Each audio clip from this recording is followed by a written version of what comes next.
Welcome to this video. It is entitled Science Agrees with the Book of Genesis and is a summary of the book that is called Physics of Genesis by Alexei Kletsov, PhD from the North Carolina University. This presentation will tell you how science actually substantiates the doctrines of the Church, so-called the Christian dogmas of creation out of nothing and of the beginning of the universe. These are the most fundamental beliefs for all Christians. This lecture consists of two parts. First part is designated for the people who want to get more familiar with the concepts that are going to be used in this lecture, and the second part will be the main argument of the lecture. What are the main things that physics study? The answer is the four fundamental indefinables of the universe. Indefinable means something that is not defined mathematically in science. Science operates with indefinables as letters. If anybody would ask you what is the meaning of the letter, could you answer? Not really. Meaning is the attribute of words, whereas letters can represent sounds, but themselves do not have meaning. So physics has four letters that everything in our universe is built of. Matter is the main letter, because everything around us is basically a form of matter. Space, which is pretty much a location of an object, and distance between objects. Time is measuring the intervals between two events, and finally, electric charge, which every electronic instrument is based on. As a matter of fact, nobody really can explain in physics what these four things are. We can use them to construct anything, however, they remain indefinable. Let us concentrate on the first letter and let us see its structure. If you take a crystal, for example, a diamond, crystals of a diamond are composed of molecules.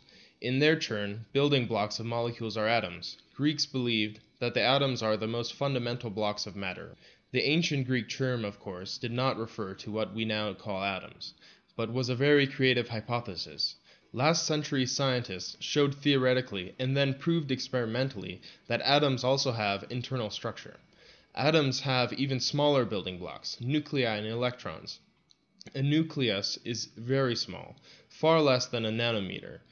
In the 1960s, theoretical physicists proved that there should exist even smaller particles. These particles are called quarks. Quarks and electrons are not directly observable. They are the most fundamental building blocks of our universe. The last thing I want to stress is that electrons, as well as quarks, are structurally considered to be waves. Let us quote St. Basil the Great on this subject. He said that before knowing the composition of matter, the first appropriate thing is to know the origin of this matter. That is, what are we going to do? We are going to investigate the origin of matter. Now let us go from very small things to very big things, i.e. the universe. If you look at the night sky and you see the stars, do you think that they are stationary or moving? Stars themselves always seem stationary, and that is what humanity thought throughout history, from Mesopotamia up to our civilization of the 20th century. All humankind believed in this until the 1910s, when several astronomers, including the American astronomer Edwin Hubble, observed that the stars and galaxies, which are systems of stars, were moving away from each other. It was observed in telescopes. A common example: if you take a balloon and put several markings on its surface and start to blow it up, what will you see? As the balloon is expanding, the markings move away from each other. The logic is, if the points are moving away, then the balloon is expanding. If you think about the universe, the same logic is applied. In spite of its seeming simplicity, that was one of the remarkable conclusions of the 20th century. Therefore, the universe is not stationary, but expanding. This discovery had tremendous implications in forecasting the distant future of our universe, and in Christianity as well. Following the logic of an expanding universe, going backwards in time, what should happen? It should shrink, get smaller and smaller, and in the end it would end up being just a point with no size, no radius, or zero radius. This is called a singularity point. At this point, the universe does not exist anymore. No radius, no space, no matter, and as will be proven later, no time as well. Who was the person first to prove theoretically that there should be a singularity point from which the universe was expanding? His name is Alexander Friedmann, a citizen of the Soviet Union, a mathematician, and above all, a Christian. He was the founding father of the Big Bang Theory. But let us return to the topic of the singularity. One interesting thing about it is that you cannot go beyond it in time, because physics loses its meaning at this point. Recall all the fundamental indefinables. Let us now take a look at the Big Bang Theory. First of all, at time 0, a physical vacuum appeared. We will talk about that a little later. Then, in just a tiny fraction of a second, elementary particles, namely quarks and photons, appeared. This is phase 1. In the following fraction of a second, quarks combined into protons and neutrons, which is phase 2. The following phase had nuclei formation as the result. All these three phases took about 1 second. Why did these elements not combine immediately? Because the temperature was huge. It was above 10 to the 27, or an octillion Kelvin, compared to the center of the Sun at 5700 Kelvin. However, the temperature was decreasing. That is why elementary particles would combine together. During stage 4, nuclei would combine with electrons, forming atoms. However, it took a very long time for these atoms to form, about 3 million years. At that time, the universe was more like a huge cloud of gas, and then, because of gravitational attractions, atoms started to condense. This condensation led to the formation of stars and galaxies. Later you will see how it is connected to the first verses of Genesis. But before this, let us talk about emptiness, because it plays a crucial role in understanding how our world came into being. The first question is, how empty is emptiness? If you ask a child what is inside an empty room, his answer would be nothing.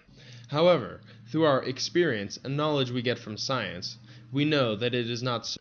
Another question is, if you go into outer space, which is considered devoid of matter, and remove all the sporadic atoms from there, will it be empty? Not really. All empty spaces have fields that permeate it. On the bottom right picture, what do you see around the magnet? A lot of iron filings. What do they tell us? They show us there is something they can be attracted to or repelled from, because of some medium. This medium is called a magnetic field. We cannot perceive it by any of our senses. We only see it through the attraction of two magnets. Similarly, we understand the so-called quantum field. This is a very important concept for our lecture. A quantum field can be imagined as a simple field or space that is filled with specific particles. For example, an electromagnetic field is a field full of quanta. Fields are ubiquitous, and they are penetrating every single material object in our universe. So what do fields have to do with the quantum vacuum? Do you remember that we mentioned that a physical vacuum appeared in the very beginning of the universe? So, if we take everything out of space, as the particles and even all the material fields such as the electric field, you are still left with some energy, so-called minimal energy of quantum fields. And it was proven experimentally by what is called the Casimir effect, which means that a completely empty vacuum still possesses some energy, and this state of quantum field is called a physical vacuum. It was first discovered by British physicist Paul Dirac. The first physical vacuum was called a Dirac sea. Why sea?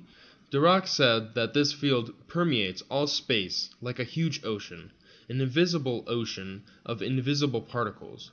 These invisible particles are called virtual particles. Paradoxically, they exist and at the same time do not exist. It seems a little bit similar to the elements of Plato that originally existed according to his cosmogony of the world. With certain conditions met, they may give rise to real particles, so-called particle and antiparticle pairs. This is what Paul Dirac discovered, is that electron and positron can appear out of the physical vacuum, out of these virtual particles. Now we are drawing closer to the mystery of the origins of the universe.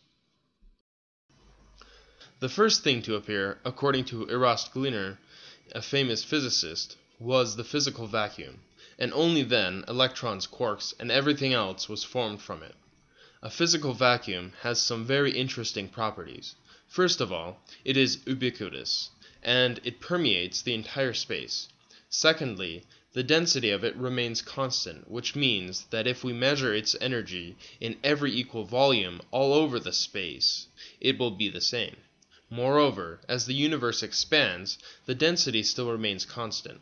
Thirdly, it does not change its properties, therefore it is immutable, which is going to be very important for our theological implications. And finally, it is completely imperceptible. It cannot be registered directly either by our senses or instruments. Only indirectly can we say that there is something rather than nothing. Try to remember these properties because you will need them to analyze the first verses of Genesis. Now, we are going to summarize the history of the Big Bang Theory, so that you create a coherent picture in your mind. The Big Bang Theory was based on Einstein's equations in his general theory of relativity hundreds of years ago. Then, Alexander Friedmann, in 1922, applied these formulas to prove that the universe is expanding as time goes on. So, these equations are called the Friedmann cosmological equations. They became foundational mathematical equations, forming the entire theory. Unfortunately for science, it was forgotten for about 10 years. Nobody paid attention to his work, because many scientists were atheists, and they did not want to accept the idea that the universe started as a singularity. This theory was not popular, but in the 1930s, Georges Lemaitre, Belgian physicist, cosmologist, and a Catholic priest, rediscovered cosmological equations of Friedmann, and again proved that the temperature of the universe, as we go back in time, should increase. Later, it was developed in the theory of hot universe by Soviet physicist George Gamow, working at the American University. As we mentioned earlier, Paul Dirac proved that there is a physical vacuum permeating the entire universe. In 1965, Erast Glynner made the hypothesis that a physical vacuum first appeared. In the 1980s, Alan Guth and André Linde developed inflation theory that explained how elementary particles, electrons and quarks, appeared from the physical vacuum by a mechanism of symmetry breaking. Alexander Vilenkin, whose thoughts we will scrutinize and examine more in depth, is a Soviet physicist currently working in the US. He made a breakthrough discovery which shows how the physical vacuum could appear from complete nothingness. In the 2000s, some additions to the Big Bang Theory were made by Saul Perlmutter and Brian Schmidt, who explained why our universe is expanding with ever-increasing rate.